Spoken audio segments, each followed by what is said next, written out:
Только Дарюша может. Вот так. Юная наездница Анастасия Семейкина впервые выступала на региональных соревнованиях со своей лошадью Помпеей. Над доверием и техникой со своей напарницей Анастасия работала каждый день. За счет гармонии и упорной работы друг с другом они получили 3-е место. Нам очень много стоит подработать, потому что мы могли лучше, если бы... Ну и не мой страх, и не страх лошади, которая давно не была на соревнованиях. Нужно более работать и усердствовать к новым достижениям. Самый молодой жеребец в клубе «Данхил». Соревнования в Ханты-Мансийске стали для него дебютом. Коню с его строптивым характером было непросто адаптироваться в новой обстановке. Но, несмотря на это, ему удалось завоевать внимание жюри. В коневозку мы его грузили очень долго, он вообще не хотел туда заходить. Вот. Когда приехали туда, он весь такой все разглядывал.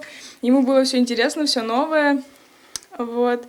Он был, как сказать, очень веселый, то что он постоянно орал, звал кобылу. Кобыла его, поэтому тоже на взводе был. По словам тренера, для выступления спортсменкам подбирают лошадей, схожих с ними характером и темпераментом. Это необходимо для того, чтобы найти контакт и понимание между наездником и животным.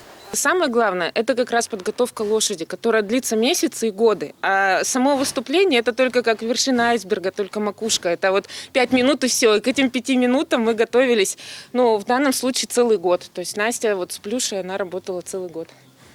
Расслабляться девочкам сейчас некогда. Впереди у них череда соревнований различных уровней. Так, в ноябре пройдет окружное состязание со столичным жюри. От подготовки и техники будет зависеть, какой разряд получат спортсменки. Виктория Тимофеева, Анна Журавлева, Евгений Трефилов, телерадиокомпания «Юганск».